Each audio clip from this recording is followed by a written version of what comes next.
One of the biggest events of the year in Waterville is tomorrow. Taste of Waterville will be held at Head of Falls. 10,000 people are expected this year. Kimberly Lindlaw, President and CEO of the Mid-Maine Chamber of Commerce, says it's an opportunity for people to get to know the businesses in the area and to just have a good time. The event will start at noon and runs until 11 at night. It features live music, food trucks, bite booths, and more.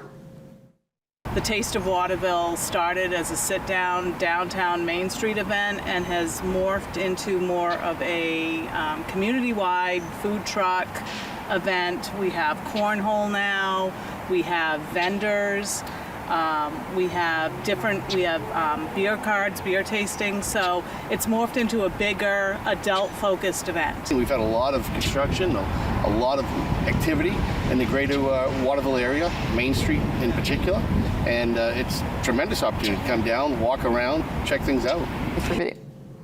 Now, they remind people this is an adult-focused event. You will need to be 21 and older to get in after 9 o'clock.